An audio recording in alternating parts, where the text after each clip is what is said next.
नमस्कार दोस्तों, स्वागत है आपका अपने YouTube चैनल में। हमारा टॉपिक होने वाला है हिंदी प्रैक्टिस सेट। शुरू कर लेते हैं अपने पहले क्वेश्चन के साथ। अगर आपने पिछले प्रैक्टिस सेट नहीं देखे, एक बार पिछले प्रैक्टिस सेट देखो, क्योंकि जो भी प्रैक्टिस सेट होता है हमारा पूरा डिटेल के साथ होता है। शुरू कर लेते हैं अपने पहले क्वेश्चन के साथ। जो हमारा पहला क्वेश्चन दिया गया है, संविधान के किस अनुच्छेद में हिंदी को राजभाषा तथा इसकी लिपि देवनागरी को स्वीकार किया गया है? देखिए, पहले तो याद रखना लिपि क्या है, हमारी देवनागरी लिपि है। अगर बात कर लेते हैं कि देवनागरी लिपि को अपनाने वाला पहला राज्य कौन सा था, तो देवनागरी लिपि को अपनाने वाला पहला राज्य गुजरात था। ठीक है, देवनागरी लिपि अपनाने वाला हमारा पहला राज्य कौन सा था? गुजरात। उसके बाद हमारी राजभाषा और लिपि देवनागरी किस अनुच्छेद के अंतर्गत आती है? तो ये आती है अनुच्छेद 343 के अंतर्गत। 343 अनुच्छेद में कहा गया है कि हिंदी राजभाषा होगी और लिपि देवनागरी होगी, देवनागरी लिपि होगी। ठीक है, उसके बाद आर्टिकल 344 में क्या कहा गया है? 344 में कहा गया है कि हिंदी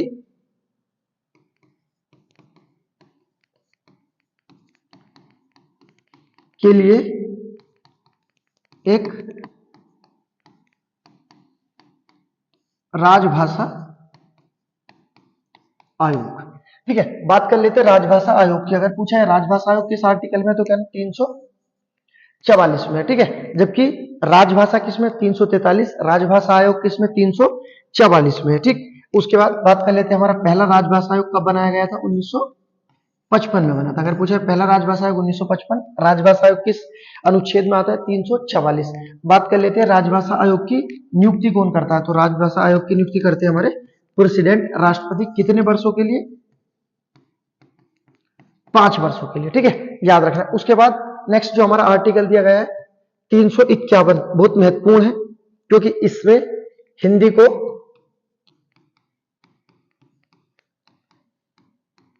हिंदी भाषा को क्या दिया गया है? प्रोत्साहन दिया गया है। हिंदी को प्रोत्साहन किस अनुच्छेद के तहत दिया गया है? तो कह रहे 351। या पूछा जाए हिंदी भाषा का विकास किस अनुच्छेद में है, तो कहना 351। और पूछा जाए कि हिंदी सम्मेलन किस अनुच्छेद के तहत होते हैं, तो हिंदी सम्मेलन भी अनुच्छेद 351 के तहत ही होते हैं। जो हमारे हिंदी सम्मेलन अभी लास्ट में फिजी में हुआ और आने वाला इंडोनेशिया में होगा, पूछा जाए किस अनुच्छेद के तहत होते हैं, तो कहना 351, क्योंकि इसमें हिंदी को प्रोत्साहन और हिंदी का विकास और हिंदी सम्मेलन की बात की गई थी। उसके बाद बात कर लेते हैं अनुच्छेद 353 में। तो 353 में हमारा आपातकाल से संबंधित है, आपातकाल के प्रावधान दिए गए हैं अनुच्छेद 353 में। ठीक है, सारे अनुच्छेद है, याद रखना। और यहां हमारा राजभाषा अलग है और राजभाषा आयोग अलग है। उसके बाद देखते हैं नेक्स्ट अगला क्वेश्चन। नेक्स्ट क्वेश्चन हमारा वर्णमाला से, इसमें पूछा है जीव के आधार पर स्वरों के कितने प्रकार होते हैं? तो जीव के आधार पर हमारे कितने प्रकार होते हैं? ये होते हैं 3 प्रकार। ठीक है, स्वर से क्वेश्चन है कि स्वर जीव के आधार पर कितने होते हैं? 3 होते हैं। पहला होता है आपका अग्रस्वर।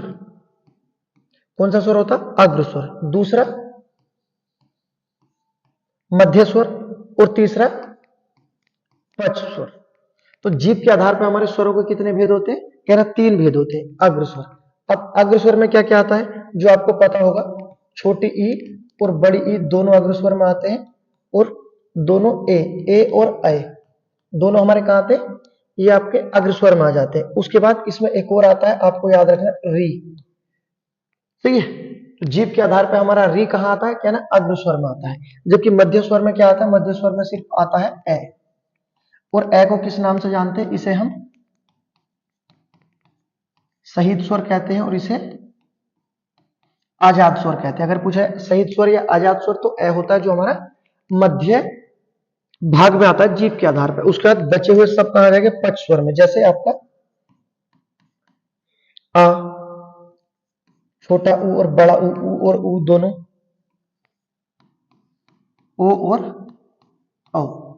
ठीक है, दोनों हो जाएंगे। तो जीव के आधार पर स्वरों को कितने भेद होते हैं? कहना 3 होते हैं, अग्र मध्य और पक्ष। और पूछा जाता है इस आधार से, तो इस तरह से हो जाते हैं। जबकि स्वर क्या होते हैं? स्वरों को हम संस्कृत में किस नाम से जानते हैं? तो इन्हें जानते हैं अच के नाम से। ठीक है, किस नाम से जानता है? स्वरों को जाना जाता है आपका अच के नाम से। और जितने भी स्वर होते हैं सभी सघोष होते हैं, और जितने भी स्वर होते हैं सभी अल्प प्राण होते हैं। ठीक है, याद रखना। उसके बाद उच्चारण के आधार पर स्वर पूछा जाए, उच्चारण के आधार पर स्वर कितने होते हैं? कहना 10। उसके बाद पूछा जाए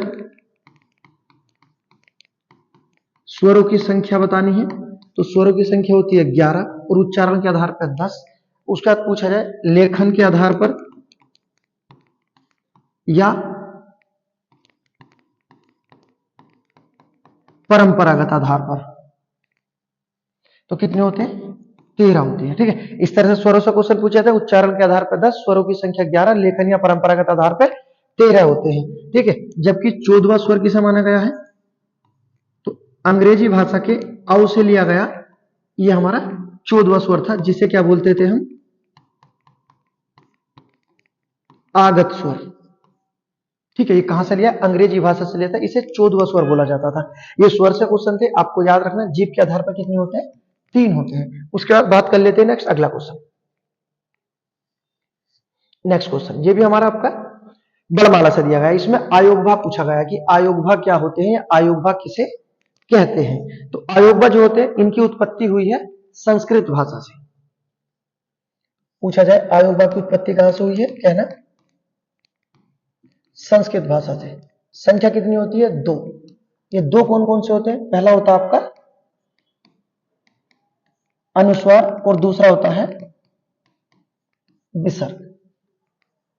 एक अनुस्वार के आधार पर होता है और दूसरा विसर्ग के आधार पर होता है। ठीक है, तो आयोगभाव की संख्या कितनी है? 2 है। इनकी उत्पत्ति कहां से हुई है? संस्कृत से। और होते कौन कौन से? अनुस्वार और विसर्ग, अर्थात ऑप्शन नंबर हमारा बी आंसर हो जाएगा। ठीक है, उसके बाद अगर पूछी जाए परिभाषा, तो परिभाषा आती है आयोगभाव की जो ध्वनि, परिभाषा याद रखना, जो ध्वनि या जो वर्ण ना तो स्वर हो और ना ही व्यंजन हो। जो ध्वनि ना तो स्वर हो ना ही व्यंजन हो, उन्हें क्या कहते हैं? उन्हें कहते हैं आयोगभाव। ठीक है, इस तरह से आता है। जो ध्वनि ना तो स्वर हो ना व्यंजन, उसे आयोगभाव कहते हैं। या इस तरह से क्वेश्चन पूछा जाता है जो लेखन के आधार पर तो स्वर होते हैं, किस आधार पर? लेखन के आधार पर स्वर होते हैं। देखो जो लिखा गया है ये ए स्वर होता है, जो लेखन के आधार पर स्वर होते हैं, और बोलने या उच्चारण के आधार पर क्या होते हैं? व्यंजन होते हैं। ये क्या कहलाते हैं? हमारे आयोगभाव कहलाते हैं। इस तरह से आयोगभाव की परिभाषा पूछी जाती है। उम्मीद करता हूं आपने ये समझ लिया होगा कि संख्या कितनी है, कहां से जन्म है। लेखन के आधार पर स्वर, उच्चारण के आधार पर व्यंजन, जो ध्वनि ना तो स्वर में आती है ना व्यंजन में, आयोगभाव कहलाती है। ठीक है, उसके बाद देखते हैं नेक्स्ट क्वेश्चन। नेक्स्ट क्वेश्चन है, हमेशा मैं आपसे बोलता रहता हूं कि परिभाषाएं पूछी जाती हैं। देखो यहां पर परिभाषा पूछी, कितना आसान क्वेश्चन पूछा है। हिंदी के शब्दों का लिंग का निर्धारण किस आधार पर होता है? अर्थात जो हमारा लिंग टॉपिक है उसमें पूछा गया है कि इसका जो निर्धारण है किस आधार पर होता है। तो लिंग का जो निर्धारण होता है ये होता है आपका संज्ञा के आधार पर। ठीक है, क्या क्रिया के आधार पर नहीं हो सकता? देखो क्रिया ऑप्शन में भी दे रखा है, तो क्रिया के आधार पर हो तो जाएगा, लेकिन क्रिया के आधार पर बोलते समय क्वेश्चन में फंस जाएंगे। ठीक है, हाँ अगर ये होता कि लिंग का निर्धारण किन किन आधारों से होता, तो हम कहते थे संज्ञा से भी होता और क्रिया से भी होता। लेकिन दोनों में से एक को अगर चुनना है तो आप हमेशा संज्ञा चुनो। ठीक है, कि लिंग का निर्धारण किससे होता है? संज्ञा से। तो क्रिया से नहीं होता, क्रिया से भी हो जाता है। जैसे जाता और जाति में पता चल जाएगा। ठीक है, एक लड़की की बात हो रही है, लड़के की बात हो रही है, एक लिंग की बात हो रही है। ठीक है, इतना याद रखना। यहाँ जो अगर दोनों आते हैं तो हमारा संज्ञा हो जाएगा। उसका लिंग हमारा कैसा शब्द है? एक विकारी शब्द है, अर्थात इनमें बदलाव किया जा सकता है। ठीक है, उसके बाद हिंदी में लिंग के कितने भेद होते हैं? तो हिंदी में 2 होते हैं। ठीक है, स्त्रीलिंग और पुल्लिंग। और संस्कृत में कितने होते हैं? 3, स्त्रीलिंग, पुल्लिंग और नपुंसक। ठीक है, तो याद रखना क्वेश्चन हमारा लिंग से था कि लिंग का निर्धारण किससे होता है? आपने बताया संज्ञा से होता है। उसके बाद देखते हैं नेक्स्ट अगला क्वेश्चन। क्वेश्चन देख लेते हैं जो दिया गया है, पुस्तकें धड़ाधड़ बिक रही में धड़ाधड़ शब्द का कौन सा रूप है? ठीक है, पुस्तकें कैसे बिक रही हैं? पुस्तकें धड़ाधड़ बिक रही हैं। अर्थात किसकी विशेषता है? क्रिया की विशेषता है कि कैसे बिक रही हैं? धड़ाधड़ बिक रही हैं। ठीक है, क्रिया की विशेषता कौन बताता है? तो क्रिया विशेषण शब्द बताता है। तो ऑप्शन क्या हो जाएगा हमारा? क्रिया विशेषण हो जाएगा। क्रिया विशेषण के कितने भेद होते हैं? 4 होते हैं। कौन कौन से? रीतिवाचक, कालवाचक, स्थानवाचक और परिमाणवाचक। कौन कौन से? रीति, काल, स्थान, परिमाण। ठीक है, रीतिवाचक, कालवाचक, स्थानवाचक, परिमाणवाचक किसके भेद है? क्रिया विशेषण के। ठीक है, उसके बाद देखते हैं नेक्स्ट अगला क्वेश्चन।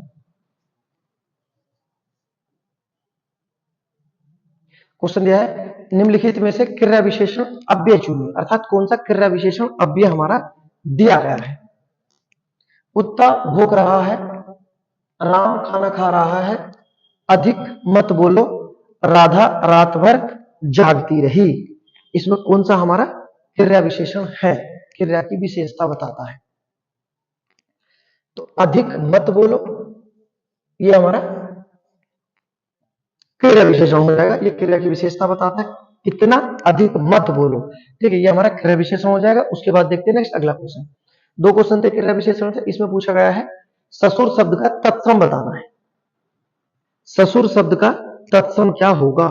तो ससुर शब्द का तत्सम हो जाएगा ऑप्शन नंबर सी, ससुर। ऑप्शन नंबर सी हमारा आंसर हो जाएगा। उसके बाद देखते हैं नेक्स्ट अगला क्वेश्चन जो हमारा दिया गया है। क्वेश्चन पूछा है सियार का तत्सम क्या होगा? तत्सम का क्वेश्चन है। इसमें पूछा सियार का तत्सम क्या होगा? श्रृंगार, सियार, सियाकल या श्रृंगार। तो जो हमारा ऑप्शन नंबर डी है सियार का शुद्ध रूप होगा। ऑप्शन नंबर डी आंसर हो जाएगा। सियार का क्या होगा? श्रृंगाल आंसर हो जाएगा ऑप्शन नंबर डी। उसके बाद देखते हैं नेक्स्ट अगला। पंडित का पर्यायवाची नहीं है। पंडित शब्द का कौन सा पर्यायवाची शब्द नहीं दिया गया है? पंडित के जो पर्यायवाची शब्द है एक बार देख लेते हैं। जो होता है हमारा सुधी होता है पंडित का पर्यायवाची, विद्वान,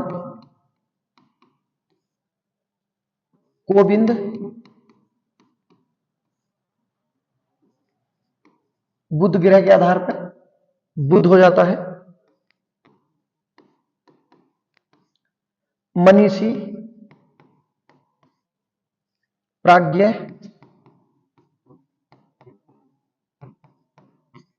नेक्स्ट विलक्षण। ये सब किसके पर्यायवाची हमारे? ये पंडित के पर्यायवाची हैं। जो दिया गया आपका प्राज्ञ होगा, बुध भी होगा, गोविंद भी होगा। तो कौन सा नहीं होगा? ऑप्शन नंबर बी हमारा नहीं होगा। दामिनी किसका पर्यायवाची है? ये हमारा बिजली का पर्यायवाची है। ठीक है, दामिनी, सुदामिनी, तड़ित, ये सब किसके पर्यायवाची? बिजली के पर्यायवाची होते। तो यहाँ पंडित के पर्यायवाची थे, याद रखना, सुधी, विद्वान, गोविंद, बुध, मनीषी, प्रज्ञ और विलक्षण। उसके बाद देखते हैं नेक्स्ट अगला क्वेश्चन। यहां क्वेश्चन पूछा गया पानी शब्द का पर्यायवाची। पानी शब्द का क्या पर्यायवाची होगा? तो पानी के जो पर्यायवाची होते हैं, पहला होता हमारा सलिल, सलिल के बाद नीर, जल को बोलते हैं जल, बारी, बारी बारी से पीते हैं, इसी तरह से याद रखना, बारी पानी का पर्यायवाची होते। पावन, जलधर,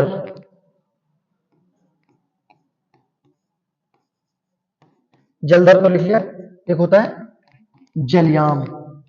ये सब किसके पर्यायवाची? हमारे पानी के पर्यायवाची दिए गए हैं। ठीक है, तो इसमें पूछा था पानी का उदक होगा, ये भी आपको याद रखना है। उदक किसका पर्यायवाची है? पानी का हो जाएगा। अन्य कोई सा शब्द पानी का नहीं है। तो ये सब याद रखना जितने पर्यायवाची हैं। उदक, सलिल, नीर, जल, बारी, पावन, जलधर, जलधर दो बार आ गया, और जलयाम किसके पर्यायवाची है? हमारे पानी के पर्यायवाची है। इससे ऊपर जो थे हमारे पंडित के पर्यायवाची थे। अब पर्यायवाची इसी तरह से याद हो सकते हैं कि 2 2 4 4 करो, कंप्लीट हो जाएंगे। उसके बाद देखते हैं नेक्स्ट अगला क्वेश्चन। क्वेश्चन दिया गया हमारा अपने मित्रों बंधुजनों को लिखे जाने वाले पत्र को किस प्रकार का पत्र माना जाता है? अपने मित्रों और बंधुजनों मतलब यार दोस्तों को और मित्रों को जो लिखा गया पत्र होता है, ये हमारा किस प्रकार का पत्र होता है? तो ये हमारा अनौपचारिक पत्र होता है। ऑप्शन नंबर सी हो जाएगा। कार्यालय, व्यवसायिक और औपनिवेशिक ये हमारे अनौपचारिक पत्र नहीं होते, ये हमारे औपचारिक पत्र होते हैं। ठीक है, उसके बाद देखते हैं नेक्स्ट क्वेश्चन। अच्छा, पर्यायवाची सा है ये भी।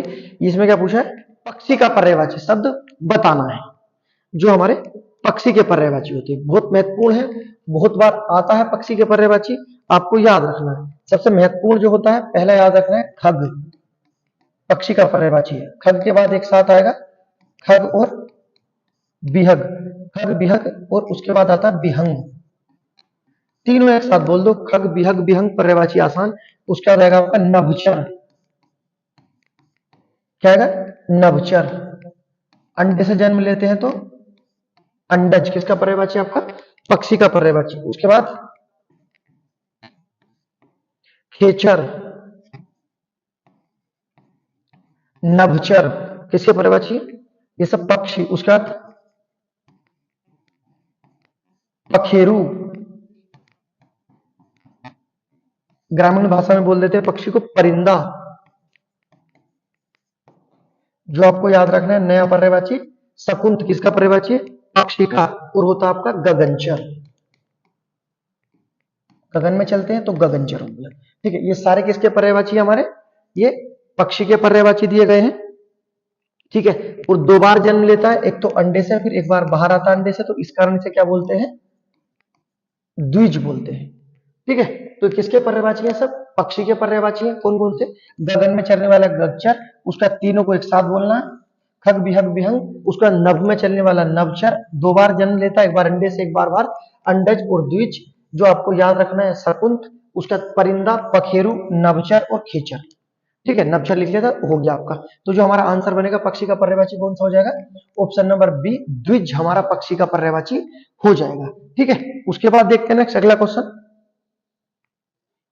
नेक्स्ट विलोम शब्द, गलत तो नहीं होगा, इसमें पूछा है गोण का विलोम शब्द। तो गोण का होता है आपका, गोण का होता है मुख्य, इसमें दिया नहीं है, गुण, निर्माण, निर्गुण और निर्गम दिया गया, गलत दिए गए हैं इसमें जो ऑप्शन। आपको याद रखना कि गोण का जो विलोम शब्द होता है, ये होता है आपका मुख्य। क्या होता है, गोण का विलोम शब्द मुख्य होता है। ठीक है, याद रखना। उसके बाद देखते हैं नेक्स्ट अगला क्वेश्चन। इसमें दिया गया है गम्य का विलोम शब्द। विलोम शब्द है, दो तीन विलोम शब्द है, कौन सा पूछा है, गम्य। गम्य क्या हो जाएगा, अगम्य, ऑप्शन नंबर बी हमारा आंसर हो जाएगा। उसके बाद देखते हैं नेक्स्ट अगला क्वेश्चन। दिए गए विकल्पों में से गति का विरुद्धार्थी शब्द, विरुद्धार्थी होता है विलोम शब्द, गति का विलोम शब्द पूछा है, तो गति का क्या हो जाएगा, गति का हो जाएगा मंद, ऑप्शन नंबर सी हमारा आंसर हो जाएगा। उसके बाद देखते हैं नेक्स्ट अगला क्वेश्चन।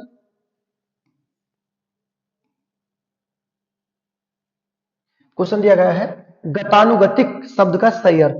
अनेक शब्दों से एक शब्द के लिए पहले तत्सम थे, फिर विलोम शब्द है, अब क्या है, अनेक शब्दों के लिए एक शब्द है। बताता हूं हमेशा कि सभी टॉपिक से क्वेश्चन होते हैं।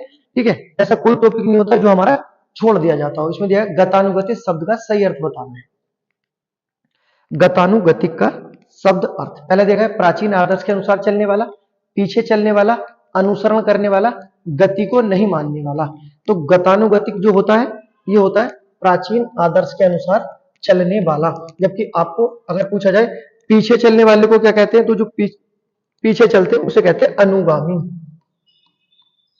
अनुगामी, जो आपने देखा होगा नेताओं के पीछे चलते रहते हैं, उन सबको क्या बोलते हैं, अनुगामी। तो पीछे चलने वाले को बोलते हैं अनुगामी। ठीक, उसके बाद नेक्स्ट अगला दिया गया अनुसरण करने वाले को, तो अनुसरण करने वाले होते हैं अनुयायी।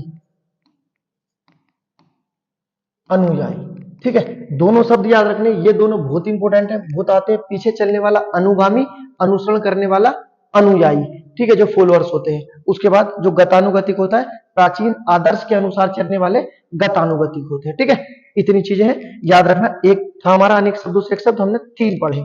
उसके बाद देखते हैं नेक्स्ट क्वेश्चन जो हमारा दिया गया है। नेक्स्ट क्वेश्चन हमारा ये दिया गया है, इसमें दिया गया मदिरा पीने का प्याला क्या होता है। मदिरा पीने का प्याला क्या होता है। चषम, चषक, चषक, चषक। देखो मदिरा पीने का प्याला होता है चषक, लेकिन यहां जो दे दिया ना, या बर्तनी के आधार पर भी पूछा है कि कौन सा चषक शुद्ध होगा। तो मदिरा पीने का प्याला और मदिरा बनाने वाला, देखो मदिरा पीने का जो प्याला होता है उसे बोलते हैं चषक, ठीक है। उसका अर्थ होता है अगर मदिरा बनाने वाला तो उसे बोलते हैं कलवार। जो मदिरा बनाता है उसे क्या कहते हैं, कलवार। और पीने का प्याला क्या होता है, चषक। दोनों शब्द आते हैं हमारे अनेक शब्दों के एक शब्द में, आपको याद रखना है। उसके बाद देखते हैं नेक्स्ट अगला क्वेश्चन। नेक्स्ट क्वेश्चन दिया गया है, संपादक किसे कहते हैं। संपादक किसे कहते हैं। पहला दिया मुद्रक, दूसरा त्रुटि रहित कर छापने योग्य बनाने वाला, प्रकाशक समाचार को एकत्रित करने वाला। तो इसमें क्वेश्चन है हमारा, संपादक किसे कहते हैं। बहुत नाम सुना होगा आपने संपादक। तो संपादक कहते हैं त्रुटि रहित कर छापने योग्य बनाने वाला। जो गलतियों को अलग करके छापने वाला होता है उसे क्या कहते हैं, संपादक, त्रुटि रहित। उसके बाद देखते हैं नेक्स्ट अगला क्वेश्चन, पानी पानी हो जाना मुहावरे का सही अर्थ क्या होगा। पहले तो ये याद रखना, पानी पानी हो जाना मुहावरा है ये हमारा। और ये कौन सी भाषा का शब्द है, एक अरबी भाषा का शब्द है। मुहावरा कौन सी भाषा का शब्द है, अरबी। और मुहावरा होता क्या है, तो याद रखना ये हमारे वाक्य का अंश होती है। मुहावरा क्या होता है, वाक्य का अंश होता है। कौन सी भाषा का, अरबी भाषा का है। क्वेश्चन क्या था, पानी पानी हो जाना, पानी पानी हो जाना, अधिक लज्जित होना। पानी पानी होना, अधिक लज्जित होना, ज्यादा ही बेइज्जती कर देना, ठीक है। जैसे आजकल पाकिस्तान टीम की हो रही है। उसके बाद देखते हैं नेक्स्ट अगला क्वेश्चन। क्वेश्चन दिया गया है, वह हमेशा गलत सलाह देता है। कैसी सलाह, गलत सलाह देता है। वाक्य में रेखांकित अंश के लिए उपयुक्त मुहावरा कौन सा। अच्छा ये भी उपयुक्त मुहावरे से क्वेश्चन है। मुहावरा बताना, इसमें क्या है, गलत सलाह देना, ठीक है। पट्टी पढ़ाना, नाक चढ़ाना, कान भरना या पत्ता काटना। बताओ क्या होगा, गलत सलाह देना क्या होगा, कान भरना या पट्टी पढ़ाना। सॉरी, कान भरना या पट्टी पढ़ाना, दोनों सा होगा। तो इसमें होगा हमारा पट्टी पढ़ाना, अर्थात गलत सलाह देना, ठीक है, याद रखना। उसके बाद देखते हैं नेक्स्ट अगला क्वेश्चन। क्वेश्चन है, गोधन चरित्र का संधि विच्छेद क्या होगा, अर्थात कौन सी संधि होगी जो शुद्ध रूप इसका बन जाएगा। पहले तो संधि कौन सी होगी, ये तो पता हमारी विसर्ग संधि होगी, लेकिन इसका जो हमारा शुद्ध आंसर बनेगा ऑप्शन नंबर सी हमारा सही बन जाएगा, ठीक है। ऑप्शन नंबर सी हमारा गुण चरित हो जाएगा हमारा, गोधन चरित अर्थात विसर्ग संधि हो जाएगी। उसके बाद देखते हैं नेक्स्ट अगला क्वेश्चन। ये भी क्वेश्चन संधि से है। संधि दिएगा, पुनर्जन्म का संधि विच्छेद क्या होगा। अब दोनों क्वेश्चन थे संधि से। अब संधि के बारे में जो बिल्कुल बेसिक जानकारी जब आई जाती है, तो संधि के कितने भेद होते हैं, तीन भेद होते हैं। संधि के कितने भेद है, तीन भेद है।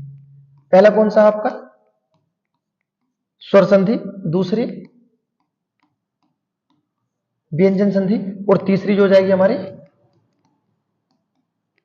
विसर्ग संधि। स्वर संधि के कितने भेद होते हैं, स्वर संधि के 5 भेद होते हैं। पहला कौन सा आपका, दीर्घ संधि, दूसरी हो जाएगी हमारी गुण संधि, तीसरी वृद्धि संधि, उसके बाद यण संधि, और लास्ट आपकी अयादि संधि, ठीक है। तो संधि के बारे में जानकारी याद रखना। संधि के कितने भेद होते हैं, संधि के 3 भेद होते हैं, स्वर, व्यंजन और विसर्ग। उसके बाद पूछा जाता है स्वर संधि के कितने भेद होते हैं, तो स्वर संधि के हमारे 5 भेद होते हैं। लेकिन क्वेश्चन क्या था हमारा, पुनर्जन्म का संधि विच्छेद क्या होगा। तो पुनर्जन्म का जो हमारा संधि विच्छेद होगा, इसमें पुनः धन जन हो जाएगा आपका, ठीक है। तो ऑप्शन नंबर बी हमारा आंसर हो जाएगा, ठीक है, याद रखना। उसके बाद देखते हैं नेक्स्ट अगला क्वेश्चन।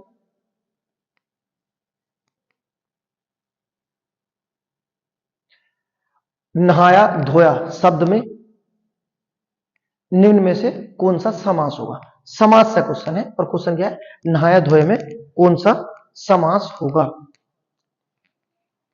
समास के बारे में बिल्कुल बेसिक जानकारी कि समास के कितने भेद होते हैं अगर क्वेश्चन पूछा जाता है तो समास के 6 भेद होते हैं। कितने भेद होते हैं? समास के 6 भेद होते हैं। कितने भेद होते हैं? 6 भेद होते हैं। लेकिन क्वेश्चन पूछा जाए हिंदी में समास के कितने भेद होते हैं तो कहना हिंदी में समास के 4 भेद होते हैं। 4 कौन कौन से होते हैं? पहला आपका अव्ययभाव समास,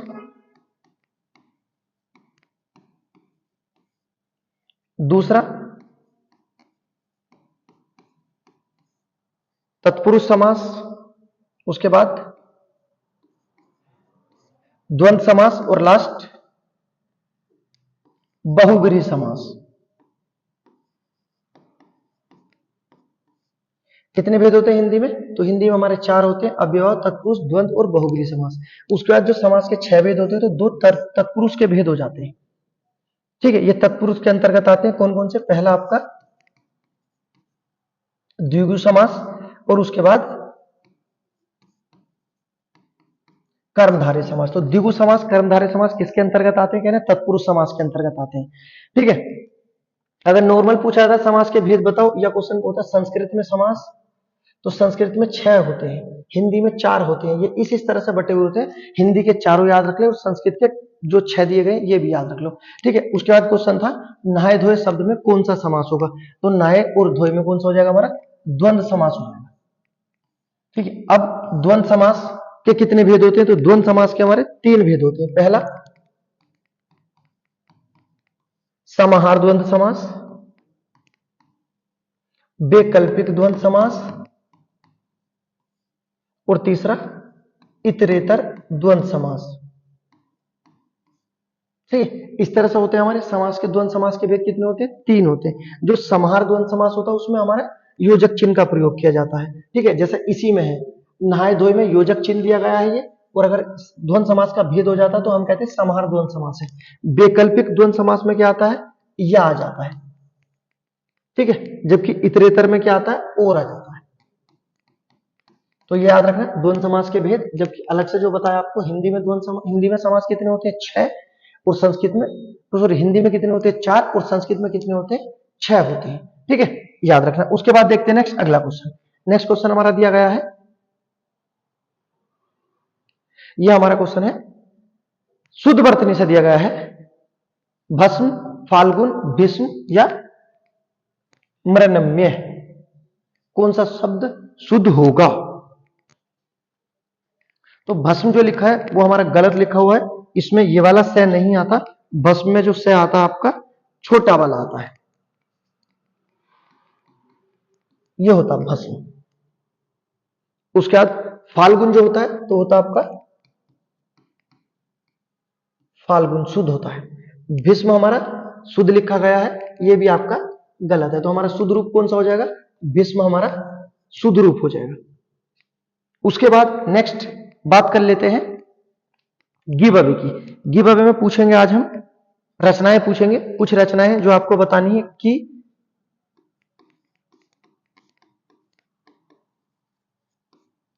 त्रिशंकु किसकी रचना है। उसके बाद अन्य रचना में आना है एक प्लेट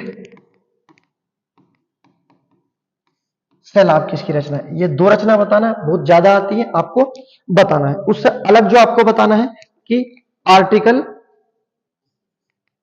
348 में हिंदी के बारे में क्या प्रावधान है। ठीक है, 348 और 349। ठीक है, दोनों अनुच्छेद बताने हैं हिंदी के बारे में क्या प्रोत्साहन देते हैं, क्योंकि राजभाषा से संबंधित है दोनों अनुच्छेद। और त्रिशंकु और एक प्लेट सैलाब किसकी रचना है ये आपको गिव अवे में बताना है। उसके बाद मिलते हैं एक और नेक्स्ट वीडियो में।